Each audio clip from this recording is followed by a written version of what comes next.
ఓం నమ శివాయ. శ్రీశైల మల్లికార్జున మేడారం సమ్మక్క సారక్క చిలుకూరు బాలాజీ స్వామి. ఓం నమ శివాయ. గోపురం టీవీ చూసే వాళ్ళ ప్రేక్షకులందరికీ నమస్కారం. నా పేరు రామ్ శాస్త్రి.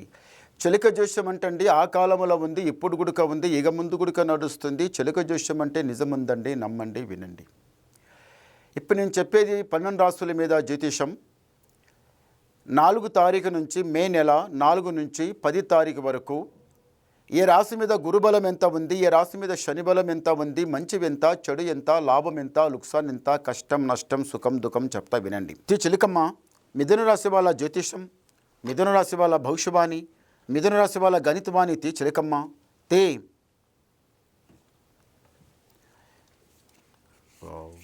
మిథున రాశి వాళ్ళకి జగన్మాత కంచి కామాక్షి. అంటే కంచి కామాక్షి సెకండ్ శక్తిపీఠం. ఫస్ట్ శక్తిపీఠం ఎక్కడ? శాంకరదేవి శ్రీలంక, రావణ లంక లోపల వెలిసిన శాంకరదేవి ఆయమ మొట్టమొదల అమ్మవారు శక్తిపీఠం.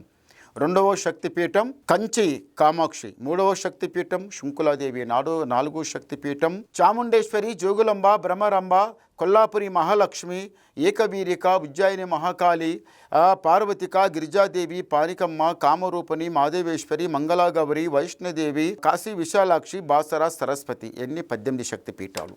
12 జ్యోతిర్లింగాలు, 18 శక్తిపీఠాలు. ఈ రాశి వాళ్ళకి ఏముందంటే మాత్రము మిథున రాశి వాళ్ళకి ఎప్పుడు ఎక్కువ ఆలోచిస్తూనే ఉంటారు. ఏం ఆలోచిస్తారు? ఇంట్లో ఉన్న వాళ్ళం చిన్న పెద్ద అందరూ ఒకటే ఐకమత్యంగా నడవాలి, మెట్టు దాటాలి, పై మెట్టు లెక్కాలి, మనం ఎందుకు వెనుకపడాలి, మనం పైకి రావాలనేది చాలా ఆలోచిస్తుంటారు. ఇంతవరకు మీరు ఏదైతే మీరు బిజినెస్ చేసిండ్రో, ఏదైతే మీరు వ్యాపారం చేసిండ్రో, ఏదైతే మీరు జాబ్ చేసిండ్రో, ఏదైతే మీరు ఇంతవరకు చేసిండ్రో, మీరు చాలా దెబ్బతిన్నారు, లాస్ అయినరు, కష్టపోయారు, నష్టపడ్డారు, వదిలిపెట్టిండ్రు. మళ్ళీ కొత్తగా చేయాలని మనసులో ఉంది. అలా చేయకండి. ఏదైతే మీరు వదిలిపెట్టిండో, ఏదైతే మీకు లాస్ వచ్చిందో అందులోనే వెళ్ళండి, మీకు తప్పనిసరి కలిసి వస్తుంది. ఈ రాశి వాళ్ళకు ఎక్కువ నల్ల బట్ట పడదు. మిథునం రాశి వాళ్ళకు నల్ల వస్త్రం పడదు. గ్రీన్, వైట్ అది తొడిగి ఎక్కడన్నా వెళ్ళండి, చాలా బాగుంటుంది. ఇంటి లోపల దీపహారం పెట్టాలి. ఇంటి లోపల దీపహారం పెట్టి మనం ఇంట్లోకి వెళ్ళి బయటికి మేము వెళ్ళాలనుకుంటే ఇంటి లోపల ముందు దీపహారం దేవునికి పొదుగల లేవాలి, స్నానం చేయాలి.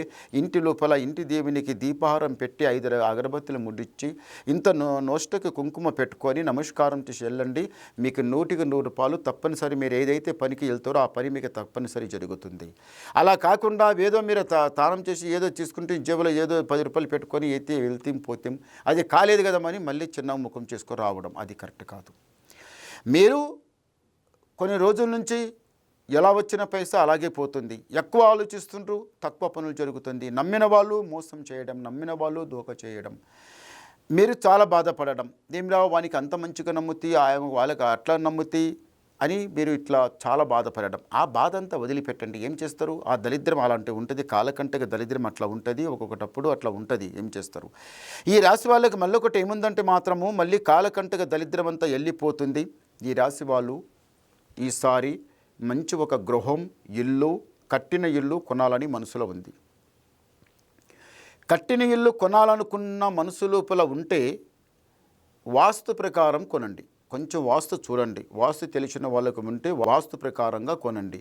చూడండి, మనము ఒక దేవుని ఆలయంలో పోయి కూర్చుంటే, దేవుని ఆలయంలో పోయి ఇంత ఏం తింటాం, ఇంత కొబ్బరి పెచ్చనో ఏదో ప్రసాదం తింటే ఎంత హాయిగా అమృతం తినట్టు ఉంటుంది. అదే అలాగే ఇంటి లోపల గుడక కొన్న ఇంటి లోపల గుడక అలాగే వచ్చి ఏది ఇంత తిన్నా ప్రశాంతంగా ఉండాలి, కళా నీడ లేకుండా మంచిగా ఉండాలి.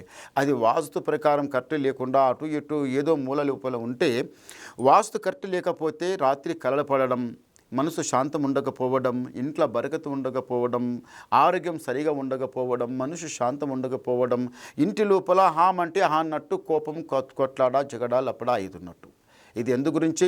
ఇల్లు వాస్తు ప్రకారం కొనండి. ముందు ఇల్లు బాగుంటే అన్నీ బాగుంటుంది. అన్నిటికన్నా ముందు గూడు మంచిగా ఉండాలి. గూడు అంటే చూడండి, పక్షికం ఉంటుంది. ప్రతి జీవికి ఒక గూడు ఉంటుంది. కానీ మీకు గుడక మనకు గుడక ఏం చేస్తామంటే మంచి ఒక ఇల్లు కొనాలనుకున్నప్పుడు 10 రూపాయలు ఎక్కువ ఖర్చు అయినా పర్వాలేదు, 10 రూపాయలు ఇంకా ఎక్కువ పోయినా పర్వాలేదు, కానీ ఏమంటే ముందు మనము మంచి ఇల్లు మంచి గృహం తీసుకొని కొంటే అది చాలా బాగుంటుంది, మంచి కలిసి వస్తుంది, లాభం ఉంటుంది. ఈసారి ఎవరైతే అలా అనుకుంటున్నారో తప్పనిసరి మీకు జరుగుతుంది. చేయి పెట్టిన పని మీకు మంచి కలిసి వస్తుంది. తల వంచేది లేదు, చేయి జాపేది లేదు, రాజా బతుకు బతికేది మాత్రం ఉంది. ఒకసారి గవ్వలేద్దాం. ఓం నమ శివాయ. 4 చాలా మంచి గవ్వలు పడ్డాయి. మిథున రాశి వాళ్ళకి ఆదాయం 8, యాయం 11, రాజపూజ ఫలం 1, అవమానం 7. చూశారా, శనికి మంచి స్థానం దొరికింది. ఈ మిథున రాశి వాళ్ళకి శనికి మంచి స్థానం దొరికింది. అది సతాయిస్తుంది, చాలా చెడు చేస్తుంది, చాలా ఇది చేస్తుంది. దానికి ఏం చేయాలంటే భగవంతుని ధ్యానంలో ఉండండి, దేవ ధ్యానంలో ఉండండి, మంచి జరుగుతుంది. చేయి పెట్టిన పని మంచి కలిసి వస్తుంది. ఎటుపోయినా ఎక్కడ పోయినా మంచి గెలిచి వస్తారు. రాజా బతుకుతారు, సుఖంగా సంతోషంగా ఉంటారు. మళ్ళీ నాకేమన్నా ఫోన్ చేయాలనుకుంటే మీరు ఫోన్ చేస్తే మీ మనసులో ఉన్న మాట అడుగుకోండి, డౌట్ క్లియర్ చేసుకోండి. నమస్కారం.